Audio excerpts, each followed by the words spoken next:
bienvenidos. Vamos a hablar del mercado del arte. Si una persona quiere vender un cuadro, quiere comprar un cuadro, estamos hablando de cuadros de nivel alto, el tipo de cuadros que vemos en museos, lo puede hacer con un anticuario o lo puede hacer a través de una subasta. Muchos de los cuadros más importantes se venden de esta última manera, no todos, pero sí muchos. Una persona interesada está al tanto de las subastas que van sucediendo en distintos lugares del mundo. Las más importantes suceden en dos casas de subastas, Sotheby's y Christie's, que se basan en Londres y en Nueva York. Cada una de ellas tiene una subasta en diciembre y una subasta en julio, donde subastan sus cuadros más importantes. Lo que quiero hacer es recorrer con vosotros, mi encuentro con información sobre una subasta que va a suceder en Christie's, Londres, el día 6 de julio. Se subastan en dos sesiones, 2 días distintos, unos 150-160 cuadros, para que podáis ver un poco cómo me acerco yo a este tema, cómo se acerca una persona interesada. Vamos a hablar únicamente de unos 6 cuadros para que nos dé tiempo a hacerlo unos 10-12 minutos. Una aclaración. Una persona se puede acercar a una subasta como comprador, con interés de ver lo que hay en el mercado. Estamos hablando del tipo de mercado de arte más alto, de muchísimo dinero. También como vendedor, uno puede tener un cuadro y quiere venderlo. Mi punto de vista es distinto. Yo soy un historiador del arte que trabaja en un museo. Como historiador considero que lo más importante para mí es escribir libros, hacer exposiciones en las que propongo una tesis, una interpretación del arte. Pero también es parte de mi trabajo conocer el mercado del arte. Qué tipo de pintura se está vendiendo, qué valoración tiene, qué cosas podrían interesar a un museo como el museo en el que yo trabajo, etc. Esto es importante, el punto de vista mío es muy distinto del vendedor o del anticuario. Las casas de subastas, estas dos en particular, pero muchas otras, hacen un trabajo muy bueno catalogando, encontrando, poniendo a la venta cuadros. Su interés en la información que nos aportan siempre es vender el cuadro. Mi interés es distinto, es como si yo fuese un comprador, aunque no lo sea. Yo lo que quiero es conocer la verdad del cuadro, quién es realmente el autor, no solamente la autoría que me propone el vendedor, la casa de subastas en este caso, y saber también cuál es el valor real que yo creo que debe de tener un cuadro y no aceptar sin más el valor que me diga un vendedor es el que tiene un cuadro. Bueno, vamos adelante, vamos a ver algunos cuadros. Yo lo que voy a hacer es abrir el catálogo online de esta subasta de la que os he hablado, Christie's 6 de julio del 2023, y elegir unos pocos lotes, 3, 4, 5, 6, no dará tiempo a más, del total de más de 150 que hay. Me interesa ver todo lo que hay, es muy divertido, me interesa ver pintura italiana, pintura francesa, de donde la haya, pero digamos que de lo que yo sé, de lo que tengo una responsabilidad, sobre todo de lo que yo sé y por lo tanto lo que puedo comunicaros, compartir con vosotros, es pintura flamenca del siglo XV al XVII. Recordad también que la mayor parte de la pintura que se hacía en Europa en estos siglos se hacía en Italia y en Flandes, con lo cual al hablar de pintura flamenca estamos hablando pues de una cantidad importante del total de cuadros entendidos como objetos de lujo que se siguen vendiendo en el mercado. Unos muy pocos cuadros. Los he elegido porque me parece que representan pues, cuestiones interesantes que van a ir surgiendo. Uno de ellos es el lote número 2. Lo abrimos y vemos la foto del cuadro. Los catálogos son de una calidad extraordinaria. Los hay impresos y online también. Vemos el autor, Hans Memling, es uno de los pintores más importantes de la segunda generación de pintores flamencos del siglo XV. Después de Van Eyck y de Van der Weyden, pues vendría Memling, pocos más, uno de los grandes de esa época y quizá de la historia de la pintura europea.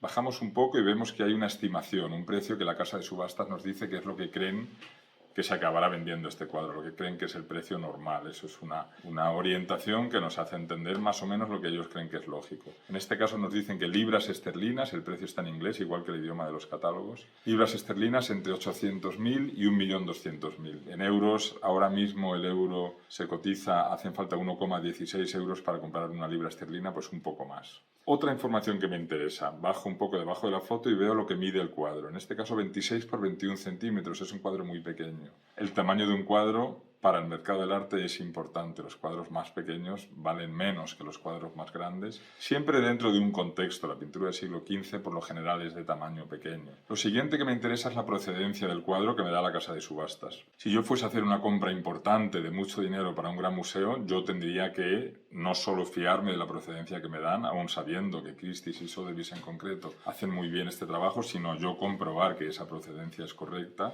Veo en este caso que no se sabe nada del cuadro hasta 1927. No me interesa mucho saber qué le ha pasado a un cuadro hace poco. Lo que me interesa es saber si sabemos para quién se pintó el cuadro y en ese momento de quién se dijo que era. Pero aquí hay una excepción. En el siglo XXI, en el año 2013, pasó una cosa importante en la historia de este cuadro. Y es que su propietario anterior, que era el Museo Metropolitano de Nueva York, lo vendió. Algunos museos pueden vender cuadros. Lo vendió un museo con unos conservadores muy fiables. Un museo que tiene mucho prestigio no solo como colección, sino también los conservadores que ahí trabajan. Lo siguiente que tengo es una lista muy grande, mucha información sobre artículos que han hablado de este cuadro y después un texto muy largo también, un artículo muy de fondo en el que me están hablando del cuadro y me están diciendo que es un Hans Memling, que muchos especialistas creen que es un gran cuadro, pero me explican que la conservadora, ahora jubilada del Metropolitan, ella fue la persona que consideró que era un cuadro más bien de taller que del propio Memling. Conozco bien a esta persona y me fío mucho de ella. Pienso que si ella ha tenido dudas suficientes como para poner a la venta un cuadro, pues pienso que eso es algo a tener en cuenta. Veo el cuadro, es un cuadro maravilloso, precioso. Puedo entender que tenga una estética algo más esquemática que lo habitual en Hans Memling. Le hace daño a la venta de un cuadro el hecho de que haya sido vendido de un museo con tanto prestigio como el Metropolitan. Bueno, será interesante ver en qué vende este cuadro. Es el tipo de cuestión de atribución que solo pueden discernir los muy especialistas, quien haya pasado una vida estudiando cuadros de este pintor, viéndolos en condiciones óptimas. Vamos con otro lote, vamos con el lote número 11. Bueno, una gran sorpresa que se encuentra uno cuando ve este catálogo es una pareja de cuadros, nos dice la casa de subastas, de Rembrandt, nada menos. Es muy raro que de los muy grandes pintores haya mucha pintura en el mercado. Se dice a veces que la pintura antigua es más barata que la pintura contemporánea porque vende por precios más bajos. La realidad es que pintura antigua muy buena no está en el mercado, no existe ya en el mercado desde hace siglos. Es raro, por lo tanto, que aparezcan cuadros de grandes nombres, sea de la calidad que sea. Si encima son muy buenos, pues es muy raro. Los dos cuadros miden 20 por 16 centímetros. Son dos miniaturas realmente. El precio, la estimación de entre 5 y 8 millones es por la pareja, por cierto. Son dos cuadros muy pequeños. Claro que importa el tamaño de los cuadros para su precio. Imaginar que una persona tiene que convencer en un museo a un patronato, por ejemplo, o a un gobierno. Es más fácil decir merece la pena gastar mucho dinero en un gran cuadro que gastar mucho dinero en un cuadro que mide pues poco más que más o menos como la palma de mi mano, ¿no? Claro, si esto fuesen Rembrandts de mucho tamaño costarían pues más de 10 veces más de lo que cuestan. Posiblemente en torno a 20 veces más, estarían en 150 millones de euros la pareja fácilmente. Unos cuadros preciosos, las fotografías, por cierto, de estos catálogos online de Christie, Sotheby's, etcétera, son espectacularmente buenas, se pueden ver muy bien los cuadros. Mucha información sobre la procedencia. En este caso sí que es interesante. La historia del cuadro es una historia que se remite hasta el propio siglo XVII. Son cuadros que están quizá conectados históricamente con el momento de su creación, pero desde luego desde cerca a entonces. Y hay mucha bibliografía, mucho que leer sobre ellos. Son unos cuadros maravillosos, es emocionante realmente la diferencia que hay entre un cuadro bueno y un cuadro muy especial cuando uno lo ve, incluso en reproducción, que uno está ante una cosa diferente, ¿no? Y estos son cuadros que yo creo que se venderán sin ninguna duda por este precio. Yo no soy experto en Rembrandt, conozco bien el mercado y conozco bien al pintor, pero no al nivel al que lo conoce un experto. No parece haber ningún problema por lo que he leído en cuanto a la atribución. Yo creo que lo normal es que estos cuadros vendan muy bien por el precio que se estima aquí o incluso por bastante más precio. No sé si decir que podían llegar al cerca del doble. Será interesante verlo. Voy a cambiar un poco el plan que tenía con este vídeo. Me estoy alargando, lo que voy a hacer es dividir el vídeo en dos partes. Hemos tratado dos cuadros hasta ahora, en la segunda parte trataré cuatro. Terminamos este aquí, pero quiero aclarar un par de cuestiones. Quizá en otra ocasión podamos hablar de un tema más amplio que el mercado del arte, que es el de la economía del arte, pero quería comentar dos cosas nada más ahora, antes de terminar este primer vídeo y pasar al siguiente. La primera es que los precios de las subastas se publican en las páginas web de las casas de subastas en el momento en el que ha tenido lugar la subasta al día siguiente, y por lo tanto la subasta que estamos viendo ahora como ejemplo, la del 6 de julio Londres Christie's, pues ese mismo día o el día siguiente se podrá ver el resultado de esa subasta. Los precios alcanzados por los cuadros o incluso los cuadros que no se han vendido aparecerán en la página web de esa casa de subastas. Es un dato obviamente muy interesante para conocer cómo está reaccionando el mercado a los productos que aparecen en él. Lo segundo, insistir en algo que ya he dicho, que es esta cuestión que se repite tan a menudo, de que el arte antiguo, la pintura de los grandes maestros de los siglos XV, XVI, XVII, XVIII, vende por menos dinero que el arte contemporáneo.